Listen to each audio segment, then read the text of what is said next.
Hey everybody, today I'm going to be filming my first video in this new location and it is going to be my January book wrap up.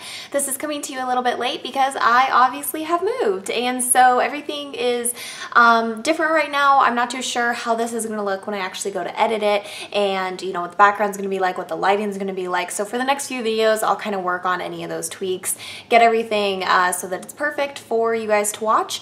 But for now, just kind of bear with me as I go through this and kind of learn all of the new kind of tricks that I need to do in this new filming location. Now, I only read 7 books. I was hoping to read 8, but with the move and everything, my reading schedule got really postponed.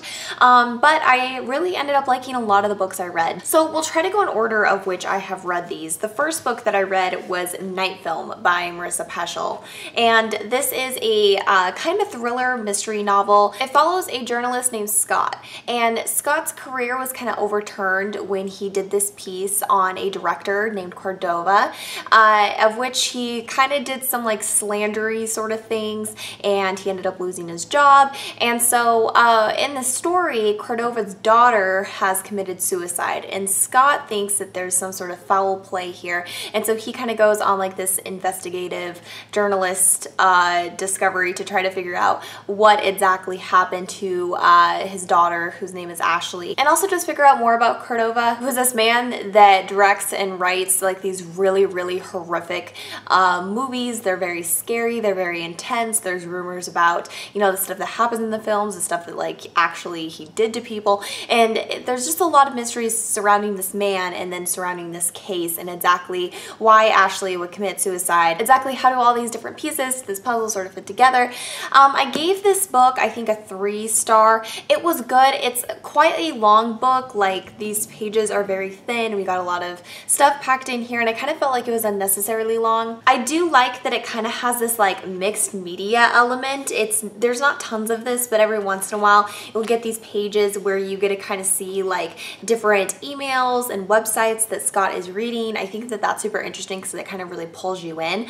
But honestly, this to me was just kind of forgettable. At the end of this, I wanted to just watch a Cordova film, basically. Like I wanted to know more about Cordova, but I really did not care for this whole like suicide case. I really didn't understand why it was such a big deal. I also just kind of felt like a lot of the different kind of pieces to this puzzle ended up fitting together a little bit too conveniently, and like for Scott this was just such an easy thing for him to kind of track down because you know, witnesses were just giving out their testimonies like to this random stranger of whom they've never met. Like it was no big deal, and I feel like people in real life, given such a serious case, would be a lot more secretive, and really, you know, the big secrets and the big mysteries in this book, people were just totally fine just like telling him without really giving it a second thought, and I thought that was just a little bit too convenient. So overall, it was okay. I wouldn't tell you guys to like run out and read this. If you're thinking of reading it, I don't want to deter you from not reading it because you might enjoy it. Some people love this. For me though, I am very particular about my thrillers, and I have one that I did read this month that I thought was amazing, and this just does not compare to that. I think the next book I read was My Lady Jane. Is either that or the next one I'm going to talk about, but we'll just talk about this one for now. This is by Cynthia Hand, Brody Ashton, and Jody Meadows, and this was so good. I gave this book a 5-star rating. I just absolutely love this. It is a historical fiction retelling of the Lady Jane Grey story. I use the air quotes because it's a very like loosely based historical fiction. In the beginning of the novel, the authors do a really good job of kind of like discerning what is fact and what is fiction, so you can really understand what the story is without really having to do a lot of research on your own. I knew nothing about the Lady Jane Grey story kind of going into this, and the authors did such a good job of like letting me know like what actually happened and then what they took creative liberties with. It's a witty, funny kind of fantasy retelling of the story, and it is so good. Like the characters, oh my god, they're just written so well. It's got a very intelligent, sarcastic, witty humor to it, which is something that I really appreciate because that can be kind of hard to do and that can be hard to pull off. And I could see how, you know, sometimes when you're reading this, certain things can just kind of go over your head, but if you really pay attention, I just found myself laughing so much when reading this. It was unlike any book I've ever read, and I really hope that we continue to see more from these ladies because they did such a good job, and I would absolutely love it if they would just do a bunch of different like historical stories in this way because it was such a unique retelling. and it was amazing. And I think even if you're not a big fan of historical fiction, you will like this because, again, it's historical fiction. It's very creative, it's very grand, it really goes above and beyond the actual story, and just the way it's told is definitely worth reading. Next, I have Ready Player One by Ernest Cline. This is a book that completely took me by surprise. Now, I know people love this, like that wasn't a surprise to me. Typically, obviously, if like everybody loves it, there's a good chance that you're gonna really like it, but there's something about the very like science fiction, video game aspect of the story that just really didn't pull me in as much. I do like science fiction, but this relied a lot on like this video game world. It also has like tons of different 80s references, which the 80s are my least favorite decade. I was really worried that I would just feel that really large disconnect from the story just because it literally, one of the main like themes of this book is the 80s. And I was like, not really my thing. However, this was amazing. The main character is written so well. The world, the dystopian world, is written very well, and I also like that Ernest Cline put in some like political references that kind of talk about our current day climate and just the decisions that we're making and how these decisions could affect us in the future. There's just you know, some religion, political kind of commentary in here that I appreciated so much. And again, with kind of like the video game 80s thing that I was worried about, he did it so well. And I think that even if you're like me and you're like, oh, that just really doesn't sound intriguing, give this a shot, because seriously, within the first like 30 pages, I was hooked. I thought it was so good. The world was vivid, and I'm super excited because this is actually going to be turned into a movie, which I think, if done right, can be incredible, because this is just such an atmospheric book that really, I think that like these large grand scenes that we get within this novel are going to translate super well to screen if it's done right. So I'm super excited for that. Definitely worth a read before you check out the movie. I think the movie is either coming out like this year or next year, but super, super good. I really enjoyed this, and it completely took me by surprise. I think I gave it a 4 or a 4.5 star rating. Next, I read Beautiful Bastard. This is by Christina Lauren. And I just picked this up because I just wanted something kind of like light and fluffy. Again, with the move and everything, I was getting a little bit stressed out, and I kind of just wanted to read something that would be easy, and this is like a new adult romance, so I thought, okay, perfect. But this was awful. Like, I just wish I wouldn't have wasted my time with this.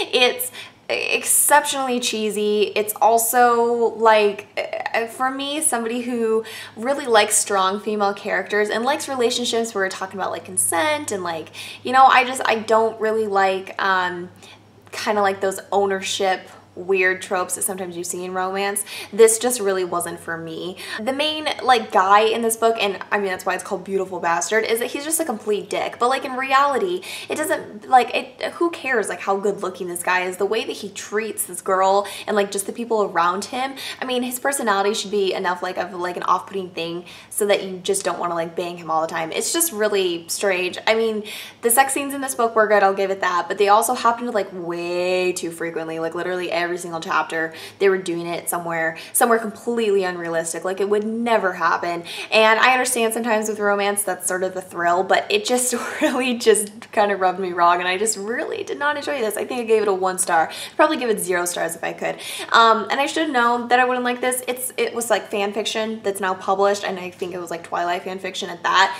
And not to say anything wrong, I went through a Twilight phase and I love Twilight. However, these kind of like fan fiction erotica novels that have surfaced because of that are just not my thing, and so I would skip this. There are so many other romances out there that are worth your time, and this just isn't. But it was super quick, took me like a day to read, so you know, it is what it is. The next book that I read is Asking for It by Louise O'Neill. I have an entire book discussion up about this, so definitely check out my channel to make sure that you guys watch that. So I'm not going to go super in depth on this just because I do have that entire discussion, which is like a 15-minute video. This is amazing. It is a story that discusses kind of rape culture, and it talks about a girl who was violated and just sort of her journey through that. It is amazing. It's something that I think should be required reading, like I think Only Ever Yours, which is another novel by Louise O'Neill, should be, because it's just so impactful. It teaches so much about consent and about the importance of that, and it's just such an amazing book. Like, it is just one of those books that like changes you after you read it. So if you guys would like to learn more, definitely go check out my book discussion because I go much more into depth. But overall, this is like a 5, 10, 100 star read. Like, I absolutely love this book. Next, I have A Fire and Stars, and this is by Audrey Coulthurst. This I went into with pretty high expectations, which maybe I shouldn't have, because overall I felt it to be somewhere in the middle. I gave it a 3.5 stars, so it's a little bit better than average, but it really wasn't anything that like I am going to remember long term. The only aspect to it that I think might be memorable or something that I do really like is that it is a YA fantasy novel that has lesbian love in it, which I absolutely appreciate because I think that that's something that's really missing from the YA fantasy genre, is kind of like LGBTQ themes. And so I really liked that this had that in it. However, the actual story itself is just very bland. The love story is very cute, but the world, there's absolutely like no world building in this whatsoever. It kind of left on this weird, somewhat of a cliffhanger, so I don't know if she's going to try to turn this into a series, but if she does, I just have no interest in continuing on because the political, the magic system, everything about this that usually makes a fantasy book, you know, good and gives it its foundation was just completely missing. So the relationship is amazing. I thought that it was really cute. It was very well done. It wasn't insta-lovey. It was dynamic and it changed, and I really, really liked that. But everything else was just very, very bland, something you've seen before, not very built upon. So again, it's just sort of kind of somewhere in the middle. It's definitely not a bad book. It's written beautifully and it's intriguing enough.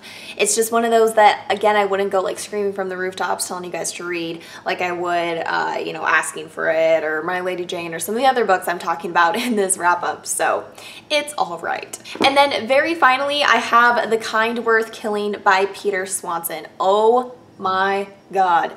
This completely blew me away. It was so refreshing, especially after reading Night Film, which I thought was going to be kind of like my thrillery intake for the month. I thought that was going to be like my fix. This was exactly what I needed. This is a novel about a man and a woman who meet at an airport and they plot to kill this man's wife. And throughout the novel, a bunch of different shit happens. Like, this is just such a mind-blowing read. If you liked Gone Girl and you kind of like, I mean, who didn't like Gone Girl, but if you like those just sort of like big plot twists, I mean, you are absolutely gonna love this. I think somewhere on here people say, you know, it's great for fans of like Gone Girl and The Girl on the Train, but this is so much better. Like, it is written so well. It's one of those that even if you read a lot of thrillers, like I kind of do myself, you're just not really going to guess what's happening. And I think that's really important because especially nowadays, I think the thriller genre within adult fiction is really blowing up. And so we're seeing a lot of like the similar tropes and the similar plot twists, and we're just seeing a lot of the same thing. And this just really stands out and is so different. This had me just completely intrigued and guessing the whole way through. It's dark, it's mysterious, it's just absolutely gripping, and it's written so well. When I was reading this and I was posting status updates on Goodreads, like I kept on reiterating that the writing style is amazing. There's just, I don't even know what it is. It's just so good. It's just so intriguing. And so this is a 5-star book. Again, it's so amazing. If you're a fan of thriller novels, this is definitely one that you need to pick up. I'm so happy that I read this because I think it's probably one of my favorite thrillers I've read of all time, if not my favorite. Like, it seriously is that good. But that is all I have for you guys today, so I hope that you enjoyed this little wrap up. Again, sorry that it's coming to you a little bit later. Appreciate you guys sticking through me with this move and everything and being patient with my uploading schedule, kind of the different stuff that has just been a little bit erratic. Thank you guys so much for your support and for your viewership, and I will talk to you guys next time. Bye-bye.